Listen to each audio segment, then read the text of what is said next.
विद्यार्थी मित्र हो, आज आपण आपल्या 12वीच्या पाठ्यपुस्तकातील शिवराज गोरले यांचा आयुष्य आनंदाचा उत्सव हा 3ऱ्या क्रमांकाचा पाठ पाहणार आहोत। आयुष्य आनंदाचा उत्सव हा पाठ पाहण्यापूर्वी लेखक शिवराज गोरले यांचा परिचय आपण पाहूया। त्यांचा जन्म 1951 ला झालेला आहे। शिवराज गोरले हे मराठी साहित्यातील सुप्रसिद्ध लेखक आहेत। त्यांनी नाटक, चित्रपट, दूरदर्शन मालिका, कथा, व्यक्तिरेखा, कादंबरी, ललित लेख, वृत्तपत्रीय स्तंभ इत्यादी माध्यमातून विपुल लेखन केलेलं आहे। त्यांच्या काही गाजलेल्या साहित्य कृतींची नावे या ठिकाणी दिलेली आहेत। कुर्यात सदा टिंगलम, गोलमाल हे त्यांचे गाजलेले नाटक आहेत। तसेच थरथराट, चिमणी पाखरं इत्यादी लोकप्रिय चित्रपटासाठी त्यांनी पटकथा लिहिलेल्या आहेत। संवाद लेखन त्यांनी केलेलं आहे। त्यांनी मराठीमध्ये प्रेरक साहित्याचं दालन समृद्ध केलेलं आहे। मजेत जगावं कसं या त्यांच्या गाजलेल्या पुस्तकाला महाराष्ट्र तत्वज्ञान परिषदेचा पुरस्कार मिळालेला आहे। मजेत जगण्याचा सल्ला लेखक या पाठामध्ये देतोय, या पुस्तकामध्ये देतोय। याशिवाय त्यांची माणसं जोडावी कशी, मस्त राहावं कसं, यशस्वी व्हावं कसं, तुम्ही बदलू शकता अशी अनेक प्रेरक पुस्तके त्यांची प्रसिद्ध आहेत।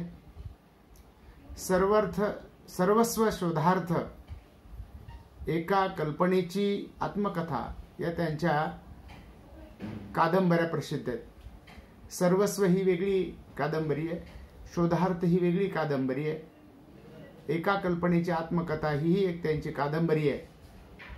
त्यांच्या नग आणि नमुने या विनोदी पुस्तकाला महाराष्ट्र राज्य शासनाच्या पुरस्काराने सन्मानित करण्यात आलेलं आहे।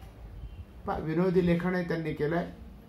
असं विपुल साहित्य लेखन शिवराज गोरले यांनी केलेलं आहे। हा जो पाठ आहे, हा पाठ मजेत जगावं कसं या पुस्तकातून घेतलेला आहे। लेखक या पाठामध्ये आपल्याला आनंदाबद्दल सांगतोय। लेखकाने सुरुवातीला सांगितलेलं आहे बघा, आनंद प्रत्येकाला हवा असतो, परंतु आनंद म्हणजे काय आणि तो कसा मिळवावा हे मात्र आपल्याला उमगत नाही, समजत नाही।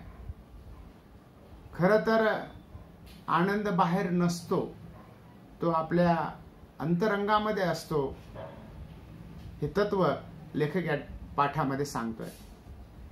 पण आनंद प्राप्त करण्यासाठी किंवा तो असलेला आनंद मिळवण्यासाठी आनंदाचं भान माणसाचं जागृत असलं पाहिजे हे लेखक या ठिकाणी सांगतात।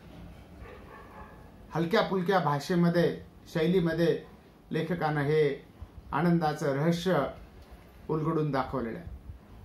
आनंद नेमका कशात असतो आणि तो कसा अनुभवायचा हेही लेखक सांगतोय। आनंदाचा अनुभव सुद्धा आपल्याला घेता आला पाहिजे।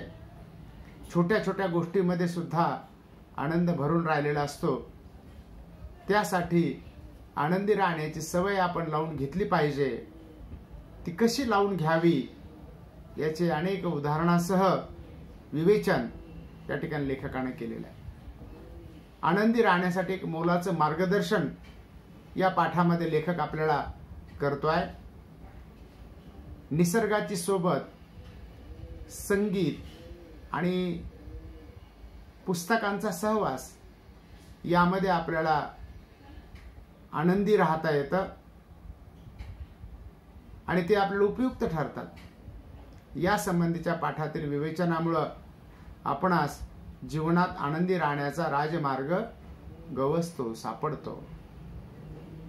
तर माणसाचं आयुष्य हे आनंदी असलं पाहिजे, आनंदाने जीवन जगलं पाहिजे. जीवनात वास्तविक कोणाला दुःख नको आहे. आपली सगळी धडपड सुखासाठी आणि आनंदासाठी असते. आपण जे जे काही करतो ती प्रत्येक गोष्ट आनंदासाठी असते. पण आनंदाचं रहस्य लेखक या ठिकाणी आपल्याला उलगडून दाखवत आहे. पहा पाठामध्ये पान नंबर 10 वर, आनंद सगळ्यांनाच हवा असतो, पण आपला आनंद नेमका कशात आहे हे अनेकांना कळत नसतं. आनंद म्हणजे नेमकं काय आहे हेही उलगडलेलं नसतं. कुठे असतो हा आनंद, कुठे नसतो हा आनंद. आनंदी आनंद गडे जिकडे तिकडे चोहीकडे ही फक्त कविकल्पनाच नव्हे, ते सत्य आहे. किंबहुना शाश्वत सत्य आहे, चिरंतन सत्य असं लेखकाने या ठिकाणी म्हटलेलं आहे. खरं म्हणजे प्रत्येकालाच आनंद पाहिजे. आपले जीवनच आनंदासाठी असलं पाहिजे. आपण जीवन आनंदासाठी जगलं पाहिजे.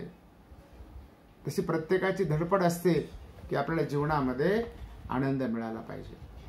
परंतु नेमका आनंद कशात आहे आपल्याला समजत नाही. आणि ते कोडं या ठिकाणी लेखक उलगडून दाखवतो. लेखकानं प्रश्न विचारलेला, आपण म्हणतो की आनंद कशात आहे. लेखकानं त्याच पुढे उत्तर दिलेलं आहे, आनंद कशात नसतो.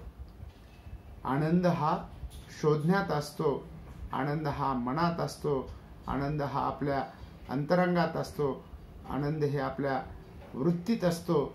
ते आपण फक्त शोधलं पाहिजे हे लेखक या ठिकाणी सांगतो. एक कवीची कल्पना या ठिकाणी लेखकाने सांगितली, आनंदी आनंद गडे जिकडे तिकडे चोहीकडे. पण ही नेमकी कवी कल्पना नाही आहे. तर निरागसतेमध्ये आनंद असतो. आपण आपल्या मनातलं दुःख बाहेर काढत नाही, म्हणून आपल्याला आनंद प्राप्त करता येत नाही.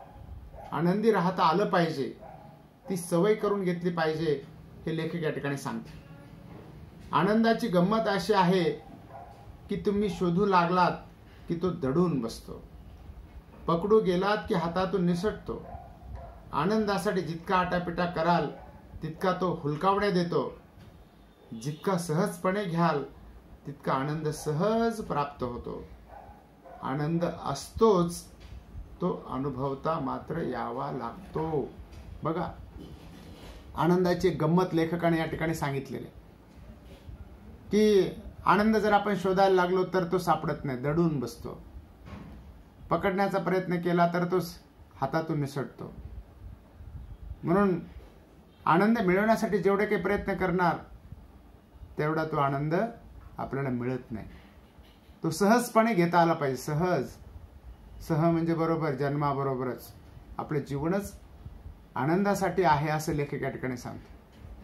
आनंद असतोच, प्रत्येकाला आनंद प्राप्त करता आला पाहिजे, तो अनुभवता आला पाहिजे, त्याचा अनुभव घेता आला पाहिजे. हे रहस्य लेखक या ठिकाणी सांगतो. आनंदाच्या बाबतीत कळसा काखेत असूनही आपण गावाला वळसा घालीत असतो. आनंद आपण बाहेर शोधत असतो आणि तो मात्र आत असतो. आनंद आपल्या मनातच असतो. आनंदाच्या झऱ्याचा उगम आपल्या अंतरंगातच असतो. पहा, मराठीमध्ये एक म्हण आहे बघा, काखेत कळसा आणि गावाला वळसा. म्हणजे जी वस्तू आहे ती आपल्याजवळच असते आणि ती इतरत्र शोधण्याचा आपण प्रयत्न करतो. तसंच आनंद आहे. आनंद सुद्धा आपल्या जवळच असतो, आपल्या मनातच असतो, आपल्या अंतरंगातच असतो. आणि आपण आनंदाला बाहेर शोधायला लागतो.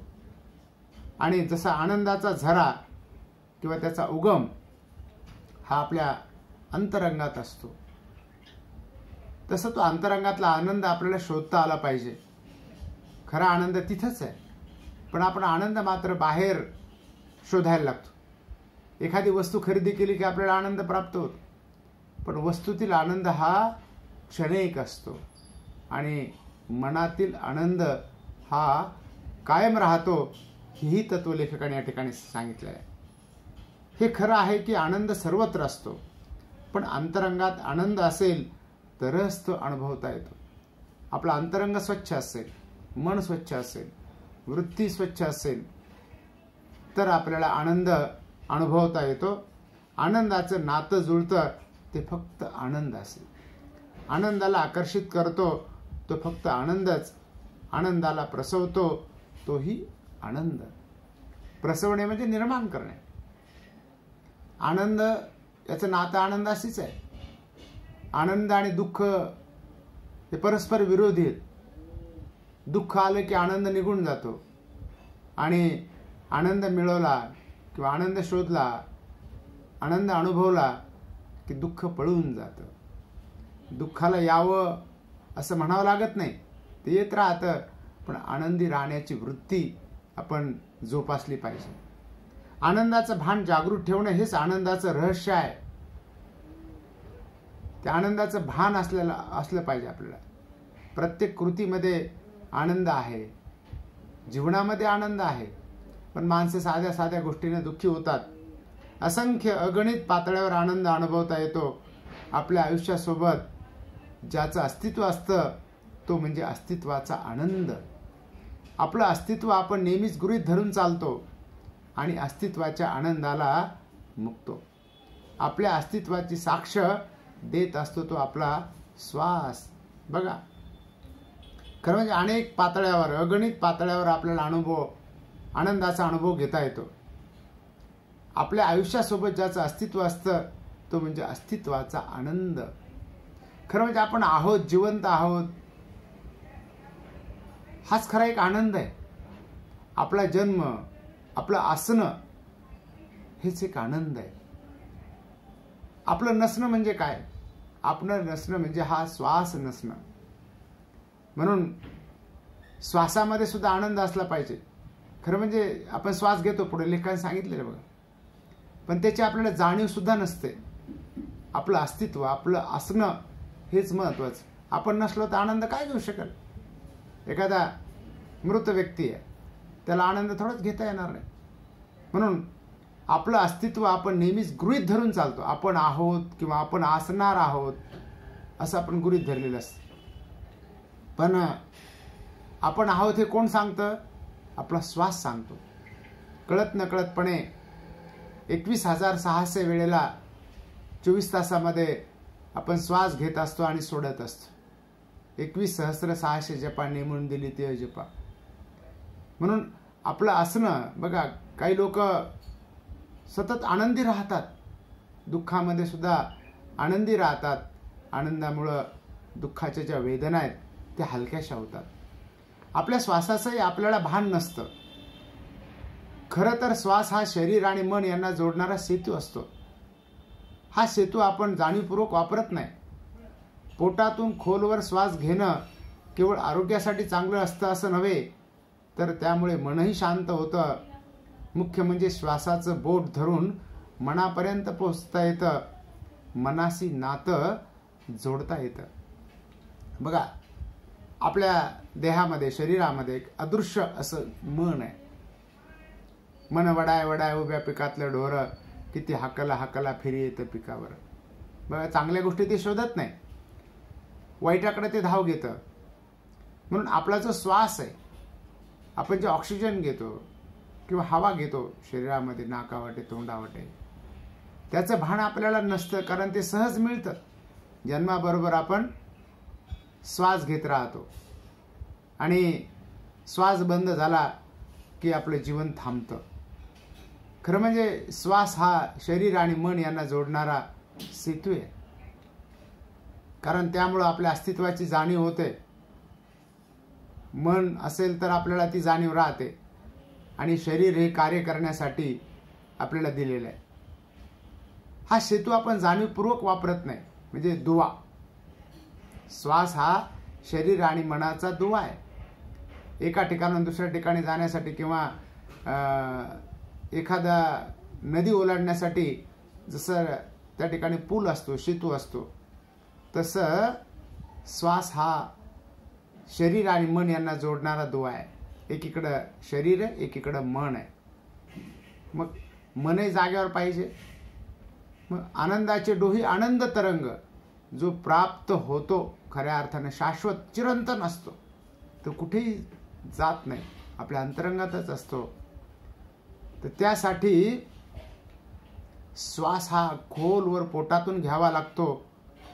कारण दीर्घ श्वास आपण जर घेतला तर आपलं आरोग्य चांगलं राहतं. म्हणून त्यामुळं मन सुद्धा चांगलं राहतं दीर्घ श्वास घेतल्यानं. मुख्य म्हणजे श्वासाचं बोट धरून मनापर्यंत आपल्याला जाता येतं, मनाशी नातं आपल्याला जोडता येतं. पण आपण श्वासाकडे लक्षच देत नाही. आयुष्यातला एक एक क्षण येतो आणि जातो, आपण क्षणाकडे लक्ष देत नाही. एक एक दिवस उजाडतो, मावळतो, आपण दिवसाकडे लक्ष देत नाही. सूर्योदय सूर्यास्त होतो, तोही आपण नीट पाहत नाही.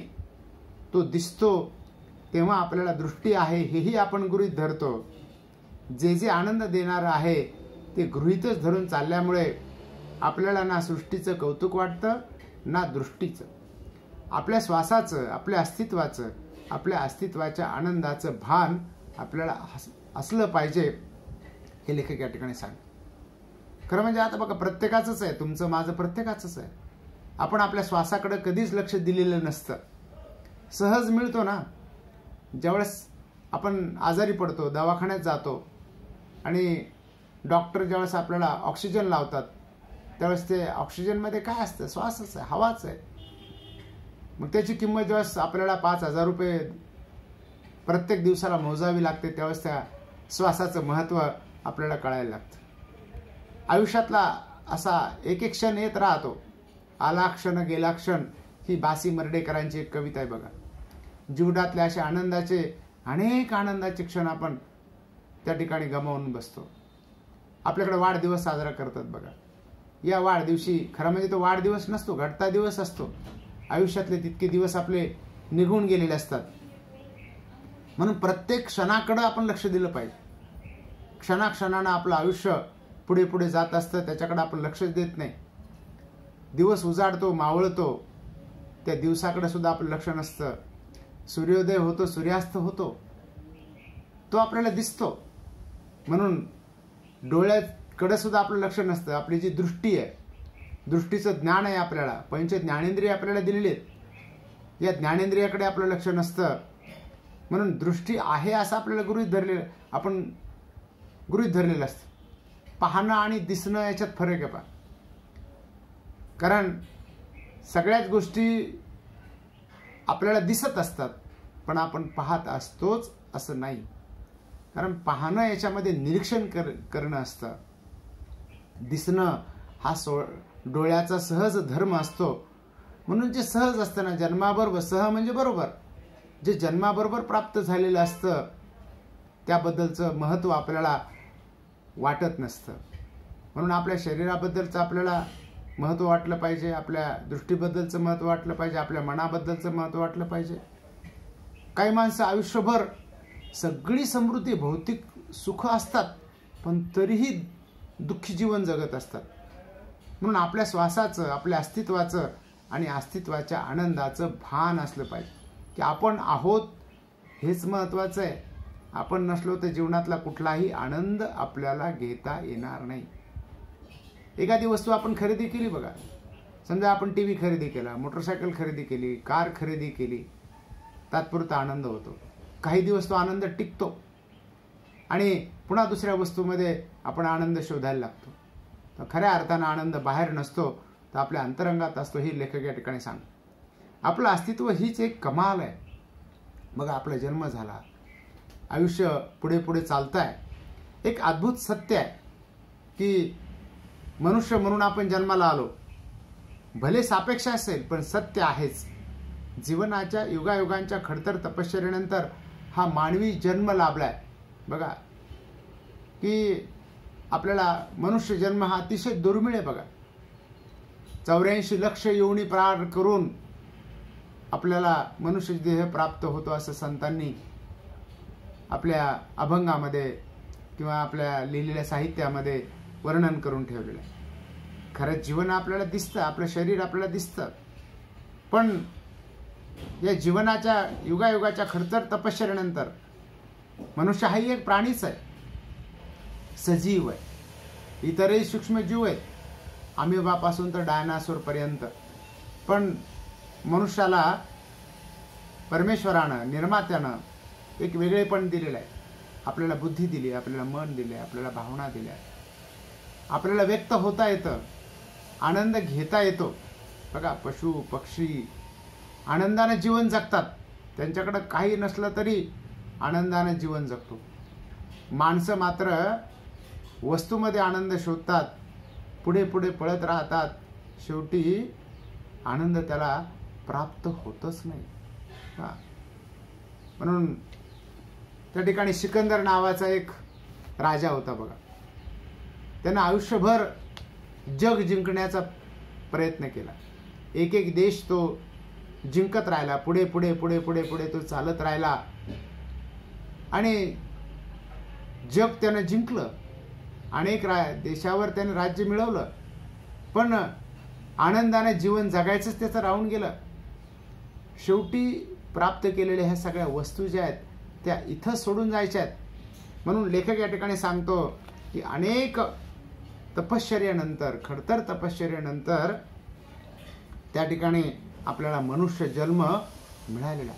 पाप पुण्य समता घडे तरीच नरदेह जोडे, असं समर्थ रामदासांनी म्हटलेलं बघा.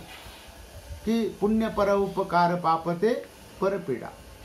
जो स्वतःसाठी जगला तो मेला, जो दुसऱ्यासाठी जगला तो खऱ्या अर्थानं जगत असतो.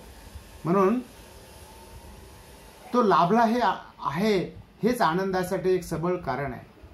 आनंदासाठी आपलं असणं हेही पुरेसं आहे. आपण असलो पाहिजे. आपण नसलो तर कुठल्याही आनंदाला काही अर्थ नाही. किंवा आपल्याकडे कार आहे, आपल्याकडे घर आहे, आपल्याकडे मोटरसायकल आहे, आपल्याकडे सगळ्या वस्तू आहेत, पैसा आहे, सोनं आहे, पण आपणच नसू तर आनंदाला काही अर्थ नाही. एखादी आनंददायक घटना घडते तरीही आपल्याला म्हणावा तितका आनंद होत नाही. त्याची काही स्पष्ट कारणं असतात. उदाहरण लेखाने या ठिकाणी दिलेले बघा. एखादी आनंददायक घटना घडते पण आपल्याला विशेष आनंद होत नाही. उदाहरणार्थ, एखाद्या नाट्य स्पर्धेत तुम्हाला सर्वोत्कृष्ट अभिनयाचं बक्षीस मिळालं, पण तुमच्या मते ते खरं तर दुसऱ्या एखाद्या कलाकाराला मिळायला हवं असेल तर आनंद होणे रुखरुख लागून राहते. आनंद हा निखळ असेल तरच तो आनंद असतो, खरा असेल तरच तो अनुभवता येतो. बघा, खोटा आनंद आणि खरा आनंद अशा दोन भाग या ठिकाणी आपल्याला दिसून येतात. जो निखळ आहे, आपण कुठेतरी थोडेफार प्रयत्न केलेले आहेत, आनंद आपल्याला एखादं बक्षीस मिळालं, पण त्या ठिकाणी आपण जर ते बक्षीस मिळवण्यासाठी खऱ्या अर्थानं प्रयत्न केलेले नसतील, आपल्यापेक्षा दुसऱ्या व्यक्तीने जास्त प्रयत्न करू नये, त्याला त्या ठिकाणी बक्षीस मिळालेलं नसेल, तर त्या ठिकाणी आपल्याला मिळालेला आनंद हा खरा आनंद नसतो. बघा, ज्यावेळेस आपल्याला अभ्यास करून, कष्ट करून, प्रयत्न करून यश मिळतं, 10वीमध्ये 12वीमध्ये आपण कष्ट करून प्रयत्न करून यश मिळवतो, हा आनंद हा अवर्णनीय असतो. त्याचं वर्णन करता येत नाही. पण कॉप्या करून, कुणीतरी सांगून आणि कसं तरी आपण पास झालो तर तो आनंद खरा आनंद नाही. म्हणून लेखक या ठिकाणी सांगतो की आपलं मन सांगतं आपल्याला की आपल्याला ते बक्षीस मिळायला नको होतं, ते दुसऱ्याला मिळायला पाहिजे होतं. म्हणून आनंद हा निखळ असला पाहिजे, स्वच्छंदी असला पाहिजे. किंवा उसना किंवा खोटा आनंद असता कामा नये, हे लेखक या ठिकाणी सांग.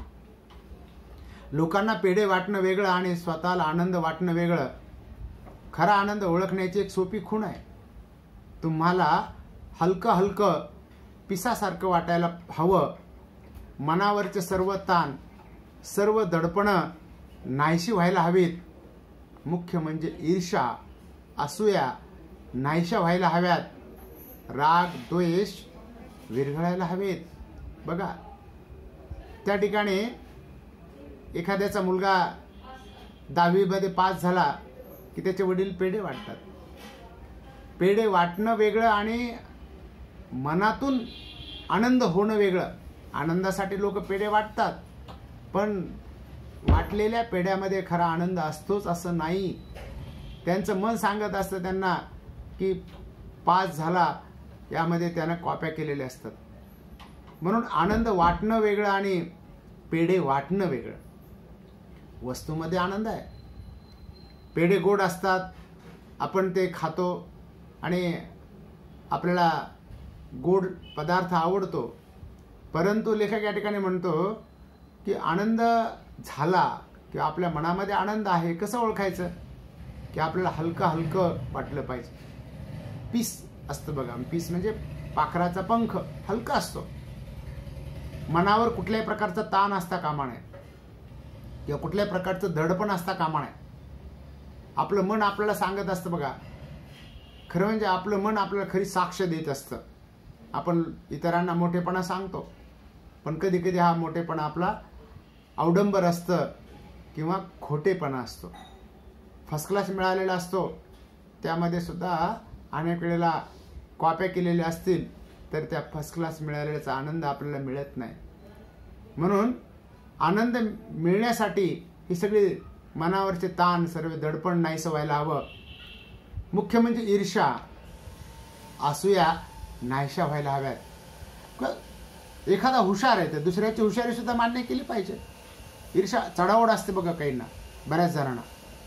असूया म्हणजे मनामध्ये एक द्वेष असतो, राग असतो किंवा दुष्ट भाव असतो. उगीच एखाद्याबद्दलचा दुष्ट भाव असतो. आपल्याला एखाद्याबद्दल त्या ठिकाणी वाईट वाटतं किंवा एखाद्याबद्दल आपण मनामध्ये खुन्नस धरतो. तर मनामध्ये जर हे वाईट अवगुण असतील तर आपल्याला आनंद प्राप्त करता येणार नाही, हे लेखक या ठिकाणी सांगतात. विनाकारण एखाद्याने आपलं काही नुकसान केलेलं नसतं, पण एखाद्या व्यक्ती आपल्याला आवडत नाही, त्याच्याबद्दलचा राग असतो, द्वेष असतो. हे सगळं विरघळायला हवं. कोणाबद्दल मनामध्ये जर त्या ठिकाणी राग द्वेष असेल तर आपल्याला आनंद प्राप्त करता येत नाही. संतांनी बघा आनंद जीवनामध्ये मिळवला, आनंदाने संत जीवन जगले. संतांना समाजातील अनेक लोकांनी छळलं, त्रास दिला, तरी कुठल्याही छळाचा परिणाम संतांच्या मनावर झाला नाही. आपल्याला आपल्या मनाविरुद्ध सगळी एखादी गोष्ट घडली की आपल्याला वाईट वाटतं बघा. न होता मनासारखे दुःख मोठे. आनंद हा मनामध्येच असतो. म्हणून एखादा बोलला तर आपण ते सोडून दिलं पाहिजे. आनंदानं जीवन जगलं पाहिजे. असूयेपोटी, ईर्षेपोटी त्या ठिकाणी आपण आनंद प्राप्त करू शकत नाही. म्हणून चांगल्याला चांगलंच म्हणता आलं पाहिजे आणि कुणालाही नावं ठेवता कामा नये. संतांचं वागणं तर उलट होतं बघा. संतांनी म्हटलेलं आहे, संत तुकारामांनी म्हटलेलं आहे की निंदकाचे घर असावे शेजारी. आपल्याला नावं ठेवलेलं आवडत नाही, आपल्याला स्तुती आवडते. मनुष्य हा स्तुतीप्रिय प्राणी आहे. आपले अवगुण सुद्धा आपल्याला सहजपणे झेलता आले पाहिजेत. लोक नावं ठेवतात, पण लोकांच्या नावं ठेवण्याकडं आपण फारसं लक्ष देता कामा नये. आपण आपल्या आनंदाला खऱ्या अर्थानं मुकत असतो, हे लेखक या ठिकाणी सांगतो. काहींना एखादं बक्षीस मिळालं तरी त्या अमक्याला 4 बक्षिसे मिळाली याचं वैषम्य वाटतं आणि मग त्या लेखाला एकही बक्षीस मिळालं नाही याचाच अधिक आनंद होतो. बघा एखाद्याचं वाटोळं कसं झालं किंवा एखाद्याचं नुकसान कसं झालं याच्यामध्ये माणसं आनंद शोधतात बघा. की काहींना एखादं बक्षीस मिळालं तर अमक्याला 4 बक्षिसे मिळाली याचं वैषम्य वाटतं की त्याला कसं काय 4 बक्षिसे मिळाली. आणि वैषम्य म्हणजे दुःख. एखादा खूप प्रगती करत राहतो, आपली प्रगती होत राहते आणि आपल्याला शत्रू जास्त निर्माण झाले समजावं आपली प्रगती होते. कारण काहींना आपलं यश हे देखवत नसतं. म्हणून त्या लेखाला एकही बक्षीस मिळालं नाही याचाच अधिक आनंद होतो बघा. एखाद्याला खूप बक्षीस मिळाले त्याचंही दुःख होतं आणि एखाद्याला एकही मिळालं नाही तर त्याचा आनंद होतो. बघा, एक शेजाऱ्याचा एखादा मुलगा जर नापास झाला तर आपल्याला आनंद होतो. असं जर होत असेल तर तो खरा आनंद नाही, तो अघोरी आनंद आहे. तो आनंद खऱ्या अर्थानं आनंद नाही. स्वतःला काही मिळणं, स्वतः आनंद मिळवणं यापेक्षा दुसऱ्याला आनंद न मिळणं हे ज्यांना महत्त्वाचं वाटतं ते आयुष्यात कधीच आनंदी होऊ शकत नाहीत. बघा, मी आनंदी नाही ना, मग दुसरा सुद्धा आनंदी असता कामा नये, त्यांना सुद्धा आनंदी राहता कामा नये. म्हणून स्वतःला काही मिळणं, आपल्याला मिळालं नाही ना, आपण दुसऱ्याला नावं ठेवत राहतो. म्हणून दुसऱ्याला सुद्धा चांगलं म्हणता आलं पाहिजे, चांगल्याला चांगलं म्हणता आलं पाहिजे. पण आपण बहुतांशपणे 100 गोष्टी आपल्याकडून एखाद्याकडून चांगल्या झाल्या आणि एखादी चुकली तर चुकीवर माणसं बोट ठेवतात पा, आणि त्याने जे चांगलं केलेलं आहे ते मनुष्य शोधत नाही. मनुष्य हा चुकीचा पुतळा आहे. बघा, चुकत राहतो. म्हणून माणसं नेमकं दुसऱ्याची चूक शोधतात आणि चुकीचं प्रदर्शन करतात. म्हणून या ठिकाणी लेखक म्हणतो की जो दुसऱ्याच्या चुका शोधतो किंवा स्वतःला काही मिळालं पाहिजे याचा विचार न करता दुसऱ्याला मिळालं नाही ना, त्याच्यात आनंद लेखक मानतो. त्याच्यात आनंद जो मानतो तो आयुष्यात आनंदी कधीच होऊ शकत नाही, हे लेखकाने या ठिकाणी सांगितलं. तुलना आली की आनंद संपलाच. बघा, ते या ठिकाणी एखादा म्हणतो, बघा मला 60% मार्क मिळाले आणि त्याला तर 55% मिळाले. तुलना केली की आपल्याला दुःख होतं. आपण इतरांशी तुलना आपली करू नये. आपली तुलना आपल्याशीच केली पाहिजे, तरच आपल्याला आनंद प्राप्त करता येतो. खरा आनंद दुसऱ्याच्या दुःखावर कधीच पोचला जात नसतो. खरा आनंद हा मनाला केवळ हलकच नव्हे तर चित्ताला शुद्ध करत असतो. माणूस खऱ्या आनंदात असतो तेव्हा त्याला सगळं जग छान सुंदर वाटत असतं. आपल्यासारखंच सगळ्यांनी मजेत आनंदात असावं असंच त्याच्या मनात येत असतं. स्वतःच्या मनात तो मावेनासा झाल्याने सर्वांना वाटावा असं वाटत असतं. ती गरज आनंद वाटण्याची असते, आनंद दाखवण्याची किंवा प्रदर्शन करण्याची नसते. बघा, खोट्या आनंदाचं प्रदर्शन काही लोक करत राहतात पा. लेखक या ठिकाणी म्हणतो की खरा आनंद हा मनाला केवळ हलकच नव्हे तर आपलं चित्त शुद्ध करत असतो. एखाद्याचं मन गढूळ आहे, वृत्ती गढूळ आहे, किती चांगलं होऊ द्या, त्याला चांगल्याला चांगलं म्हणायचंच नसतं. अशा व्यक्तीला आनंद मिळू शकत नाही. म्हणून माणूस खऱ्या आनंदात असतो तेव्हा त्याला सगळं जग छान सुंदर वाटत असतं. आपण आनंदी तर जग आनंदी, आपण दुःखी तर जग दुःखी असं वाटायला लागतं. म्हणून आपल्यासारखं सगळ्यांनी मजेत आनंदात असावं असं त्याच्या मनात येत असतं. स्वतःच्या मनात जो तो मावेनासा झालेला आनंद आपण दुसऱ्यांना वाटण्याचा प्रयत्न करतो. बघा, 10वीचा निकाल लागला, 12वीचा निकाल लागला की दुसऱ्याचं तोंड गोड करण्यासाठी आपण पेढे वाटतो आणि आपला आनंद वाटण्याचा प्रयत्न करतो. पण लेखक या ठिकाणी सांगतो की गरज आनंद वाटण्याची असते, आनंद दाखवण्याची किंवा प्रदर्शन करण्याची नसते. आनंदाचं प्रदर्शन करू नये की आम्ही किती आनंदी आहोत ते दाखवण्याची गरज नसते. अनेकदा आयुष्यात असं काही घडतं की आपण आनंदासाठी मनाची कवाडं कायमची बंद करून टाकतो. आपण म्हणतो माणसं दुःखातून बाहेर येत नाहीत, त्याचं कारण ते दुःखाला बाहेर जाऊ देत नाहीत. हृदयाची दारं मिटलेली असतील तर आतलं दुःख बाहेर जाणार कसं? बाहेर दाराशी घुटमळणारा आनंद आत येणार कसा? आनंदाला जागा मोकळी लागते. तुमच्या मनात दुःख, चिंता, टेन्शन अशा मंडळींची गर्दी झाली असेल तर तशा दाटीवाटीत आनंद कधीच घुसत नाही. आनंदाचं खुल्या दिलानं स्वागत करावं लागतं. शेतकरी मंडळी कधी पडायचा पाऊस म्हणून आभाळाकडे डोळे लावून बसतात.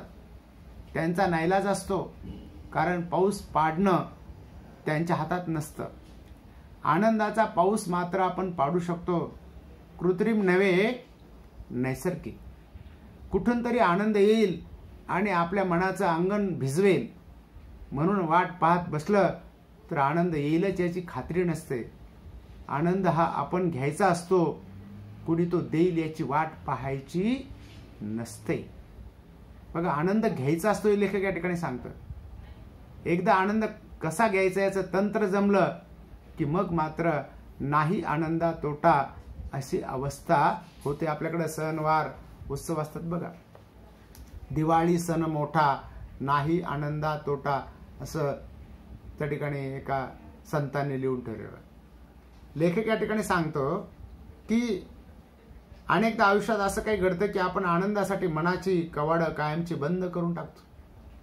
दुःखाचा एखादा मोठा आघात झाला की ती माणसं आयुष्यभर दुःखी राहायला लागतात. पण दुःखाचा आघात हा माणसानं काढून टाकला पाहिजे. म्हणून लेखक या ठिकाणी म्हणतो की माणसं दुःखातून बाहेर येतच नाहीत आणि जर त्याचं कारण ते दुःखाला बाहेर जाऊ देत नाहीत, किती दिवस दुःखी कष्टी राहायचं. दुःख येणं साहजिक आहे. आपुलकीतून, मायेतून, एखादा नात्यातला जवळचा व्यक्ती गेला तर दुःख येणं साहजिक आहे. पण किती दिवस दुःख? तर दुःख कायम ठेवणं मनामध्ये आणि आपलं आयुष्याचं वाटोळ करून घेणं म्हणजे आपला आनंद गमावणे हे लेखक या ठिकाणी सांगतो. हृदयाची दारं मिटलेली असतील तर आतलं दुःख बाहेर जाणार कसं? कायमच दुःखी कष्टी राहणारी माणसं असतात. किती चांगलं होऊ द्या, किती प्रगती असू द्या, पण स्वतःकडे जे आहे त्याच्यामध्ये लोक सुख मानत नाहीत. जे स्वतःकडे नाही त्याबद्दलचं दुःखी असतात. बघ, आपल्याकडं मोटरसायकल असेल आणि एखाद्याकडे कार असेल तर त्याच्या कारचा हेवा मत्सर माणसं करायला लागतात. पण आपल्याकडे आहे ना, ते जगा ना. पण तसं जगत नाही मनुष्य. म्हणून प्रत्येकाच्या दाराशी आनंद घुटमळत असतो. आनंद येण्यासाठी त्याच्या आपल्या अंतरंगामध्ये आपल्याला जागा मोकळी करावी लागते. दुःखाला बाहेर घालून लावावं लागतं. मग दुःखाच्या जागा कोणत्या? तर मनामध्ये दुःख, चिंता, टेन्शन जर असेल, अशा मंडळींनी गर्दी केलेली असेल तर या दाटीवाटीमध्ये आनंद कधीच घुसत नाही.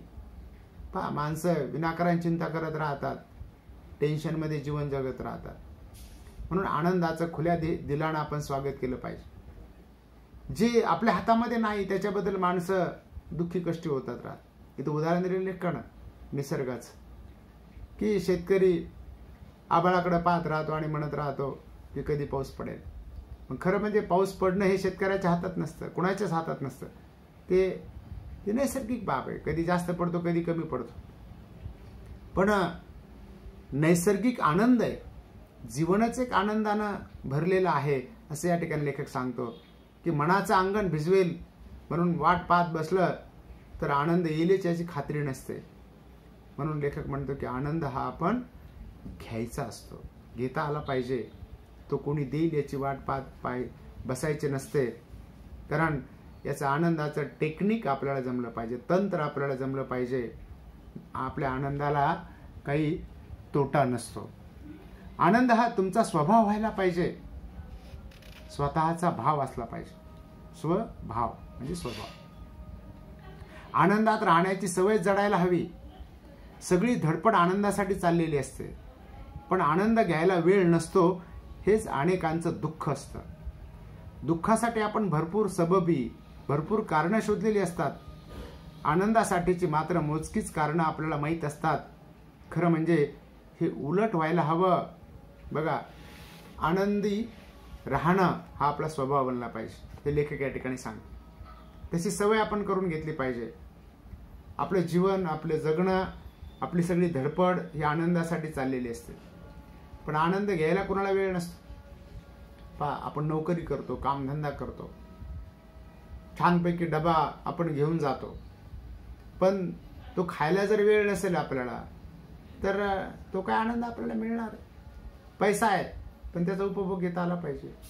गाड्या आहेत, बंगले आहेत, पण याचा उपभोग आपल्याला घेता आला पाहिजे. आनंद घ्यायला जर वेळ नसेल तर त्या ठिकाणी अनेकांना हे दुःख असतं की ते वापरता येत नाही, घेता येत नाही. दुःखासाठी लोक भरपूर सबबी सांगतात, कारणं सांगतात, पण आनंदासाठी मात्र मोजकीच कारणं असतात. आनंद घेता आला पाहिजे, विरंगुळा आपल्याला प्राप्त करता आला पाहिजे. आनंद होणं, छान वाटणं, मस्त वाटणं हे एकदम सोपं आणि सवयीचं करून घ्यावं. वाईट वाटणं, दुर्मिळ अपवादाचं करून ठेवावं. बघा की आनंद होणं, छान वाटणं, मस्त वाटणं हे एकदम सोपं आणि सवयीचं करून घेतलं पाहिजे. बघा की दुःख जरी झालं तरी व्यक्त करू नये आणि दुःखानं जास्त खचून जाता कामा नये.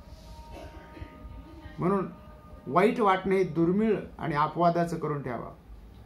वाईट वाटतं मला माणसाला प्रसंगी, परंतु ते अपवादात्मक असलं पाहिजे हे लेखक या ठिकाणी सांगतो. आज आपण विद्यार्थी मित्र इथपर्यंतच हा पाठ पाहूया. पुढच्या भागामध्ये लेखक आपल्याला काय सांगतो हे आपण पुढच्या भागामध्ये बघूया. धन्यवाद.